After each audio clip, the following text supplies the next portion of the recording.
Good morning all of you. SJ महाविद्यालय lecture में आज का जो टॉपिक है वह है शारीरिक अक्षमता यानी फिजिकल डिसेबिलिटी। फिजिकल डिसेबिलिटी क्या है? फिजिकल डिसेबिलिटी का मतलब है कि शारीरिक रूप से, यानी जो बालक शारीरिक रूप से किसी न किसी प्रकार से उनमें कमी है, यानी बाध्यता है, यानी शारीरिक रूप से उनमें कहीं ना कहीं किसी अंग में कमी है, उसको हम शारीरिक अक्षमता कहते हैं। यानी शारीरिक रूप से बाधित बालक साधारणतः मानसिक रूप से सामान्य या सामान्य से कम दिखने में होते हैं। क्लियर हो गया? यानी जो बच्चे शारीरिक रूप से अक्षम होते हैं या शारीरिक रूप से कोई कमी होती है उसे हम शारीरिक अक्षमता वाले बालक कहते हैं। जैसा कि शोध से पता लगा है, शोध का विषय तो यह है कि शोधार्थी कहते हैं कि कहीं ना कहीं जो सामान्य बच्चे होते हैं, सामान्य से उत्तम होते हैं, यानी शोधकर्ता या शोध के अनुसार जो है ये बालक सामान्य से उत्तम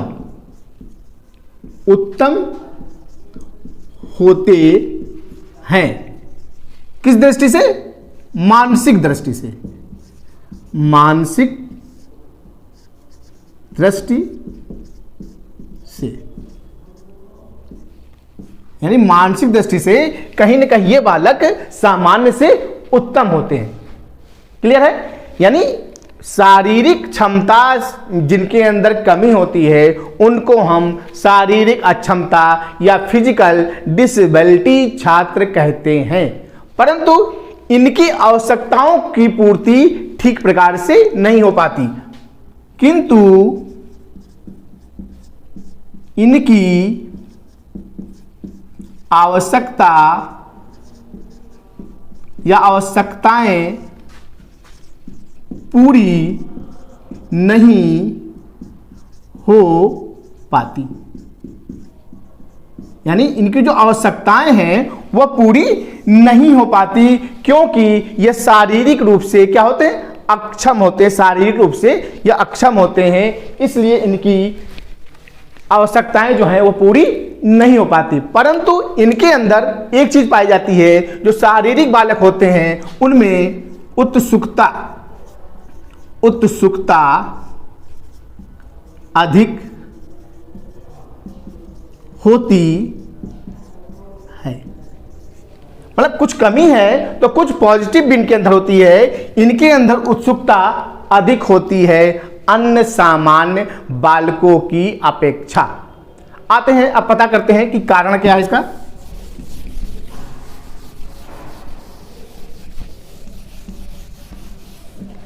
तो सबसे पहले आते हैं, ये देखते हैं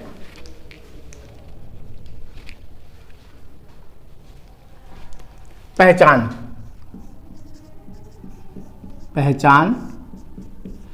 पहला पॉइंट होगा शारीरिक अंगों की कमी या विकृति। ठीक है। दूसरा पॉइंट, चलने फिरने में कमी। तीसरा पॉइंट, सुनने देखने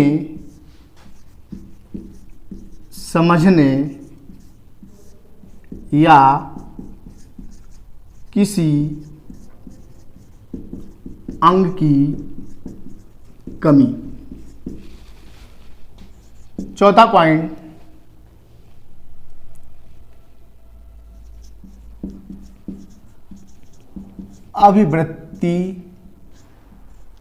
अभिवृत्ति की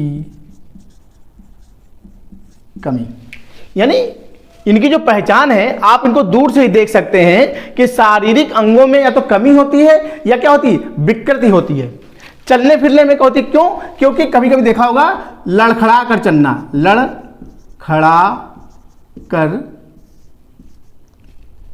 लड़खड़ा कर चलना। तो दूसरा है, इनमें एक से अधिक विकृति भी हो सकती है, जैसे सुनने में कमी, देखने में कमी, समझने में कमी, अपने आप को अभिव्यक्ति नहीं कर पाते, यानी कहीं ना कहीं झुंझलाहट होती है इनके अंदर, वो अपने आप को एक अलग से रिएक्ट करते हैं, उनका एटीट्यूड अलग ढंग का होता है, कहीं ना कहीं तुरंत प्रत्युत्तर देने का होता है, या संवेदी जो संवेग होता है इनका, उस पर ये कंट्रोल नहीं कर पाते। नेक्स्ट हेडिंग आएगी आपकी, इसके क्या है, कारण। तो पहला पॉइंट आएगा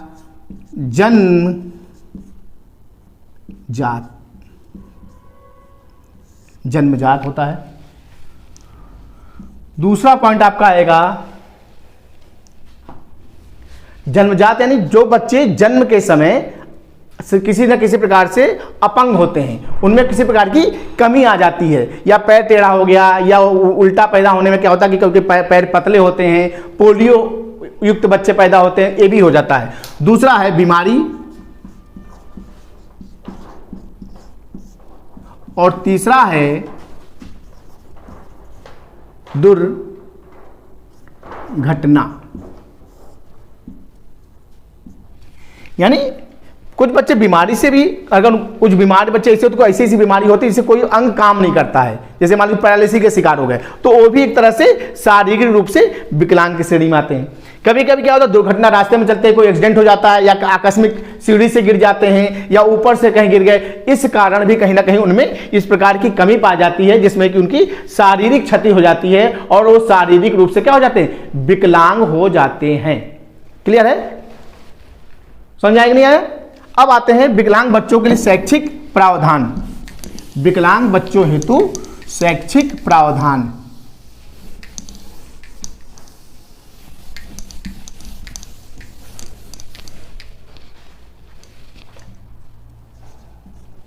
शैक्षिक प्रावधान।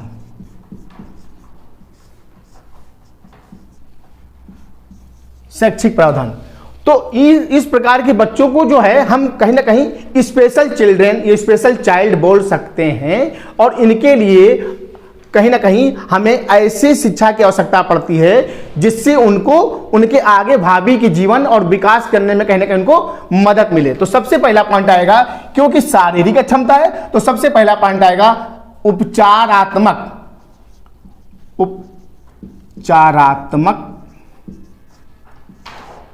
शिक्षा।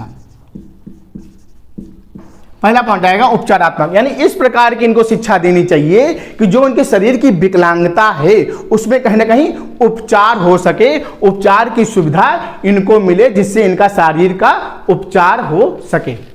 दूसरा पॉइंट आएगा आपका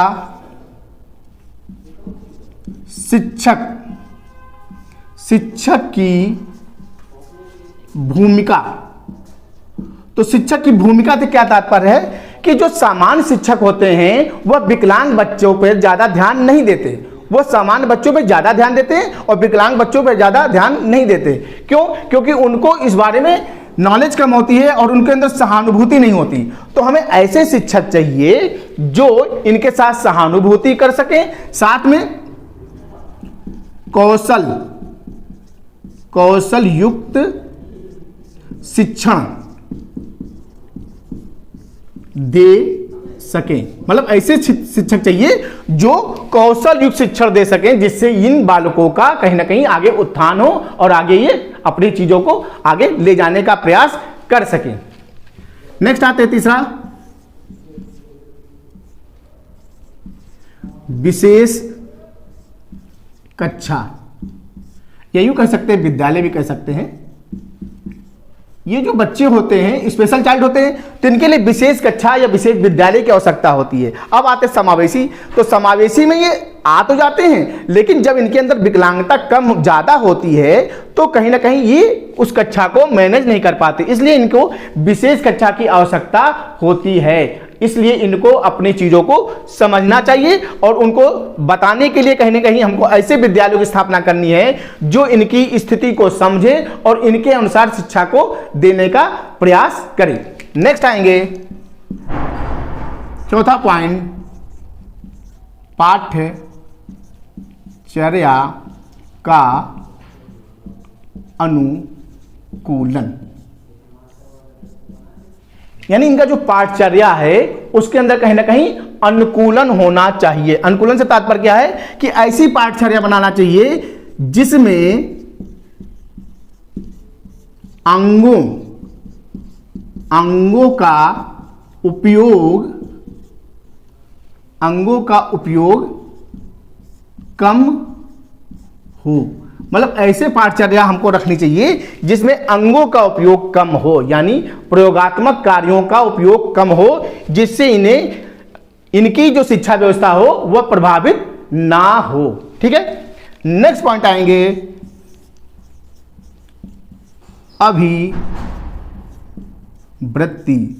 अभिवृत्ति बहुत ही मेन इंपॉर्टेंट है, क्योंकि अभिवृत्ति के कारण ही मेन जो विकलांगता है उसमें ज्यादा असर पड़ता है। अभिवृत्ति में परिवर्तन, तो अभिवृत्ति में परिवर्तन से तात्पर्य है कि इनके साथ अगर आप ज्यादा दया करते हैं तो भी इनको कठिनाई महसूस होती है, अपने आप को समझते कि लोग हम पे दया कर रहे हैं, कहीं ना कहीं कुंठित हो जाते हैं। तो इनकी वजह से अपनी अभिवृत्ति में हमको परिवर्तन करना पड़ेगा और इनके साथ हमें सहयोग की भावना रखनी पड़ेगी। सहयोग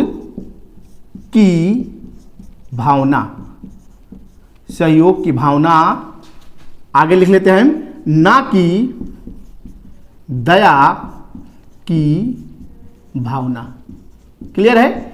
यानी इन बच्चों को मनोवैज्ञानिक तौर पर इन पर ज्यादा असर पड़ता है अभिवृत्ति। अगर आप कहीं पे कुछ काम करते हैं, इनके लिए कुछ करते हैं या कोई हेल्प करते हैं, तो इनको ये ना पता लगे कि ये कहीं ना कहीं हम पे दया कर रहे हैं, लेकिन सहयोग की भावना होनी चाहिए। इनकी अभिवृत्ति इस प्रकार की हो कि सहयोग की भावना हो, तो ये कहीं ना कहीं उस चीज को एडॉप्ट करते हैं, उससे समायोजित कर लेते हैं और अपने आप को ठीक प्रकार से आगे की ओर ले जाने का प्रयास करते हैं।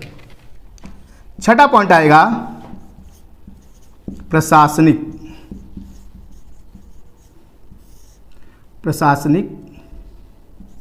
व्यवस्था। तो प्रशासनिक व्यवस्था से तात्पर्य क्या है?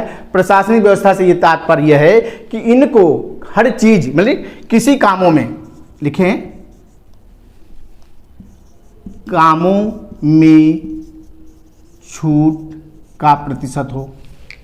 ठीक है, दूसरा पॉइंट आएगा इसी में, या कार्यों करते हैं, कार्यों में छूट का प्रतिशत हो। कार्य शारीरिक ना हो। तीसरा पॉइंट, आरक्षण में छूट का प्रतिशत अधिक हो। ठीक है, फोर्थ पॉइंट,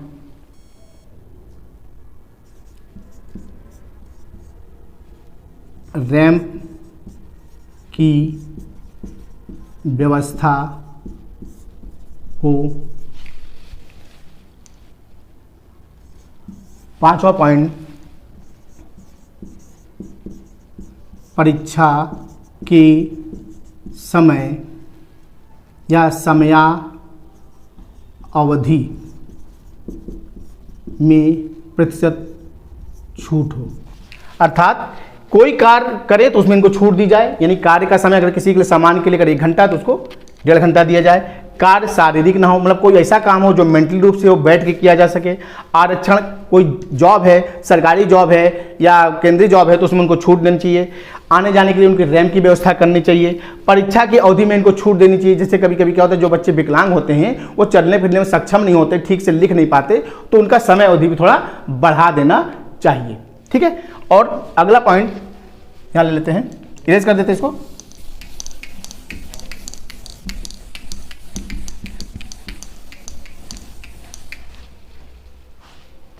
अधिगम, अधिगम अनुभव। अब अधिगम मैंने आपको बता दिया था अगले चैप्टर में, 7वां पॉइंट है। तो अधिगम अनुभव क्या? अधिगम अनुभव यानी जो सिखाते हैं हमें, जो हम बच्चों को सिखाते हैं, वो सिखाते समय इस बात पे ध्यान देना चाहिए कि वो अनुभव करें, सीखें, यानी अनुभव के क्षेत्र में आगे बढ़ें। तो ये कब हो सकता है? जब उनके कौशलों का विकास हो। कब होगा? जब उनके कौशलों का विकास, कौशलों का विकास करना, यानी जो विकलांग बच्चे हैं या शारीरिक रूप से अच्छा हैं, उनके अंदर एक क्रिएटिविटी होनी चाहिए, कौशलों का विकास करना चाहिए, जिससे कि वो ठीक प्रकार से किसी चीज को सीखने में सक्षम हो। और आपका लास्ट पॉइंट जो होगा वह है समाजीकरण, समाजीकरण की दशा। तो समाजीकरण की जो दशा है उसमें यह समझने वाली बात है कि कहीं ना कहीं ये समाज से क्या होते हैं? उपेक्षित होते हैं। तो उपेक्षा ना हो, उपेक्षा ना की जाए। ठीक है, पहला पॉइंट। दूसरा पॉइंट जो है वो इंपॉर्टेंट पॉइंट है, वो समझने वाली बात है क्या कि माता पिता इनको ज्यादा उपेक्षित ढंग से देखते हैं बजाय सामान्य बालकों के। तो माता पिता का व्यवहार, सहयोग ठीक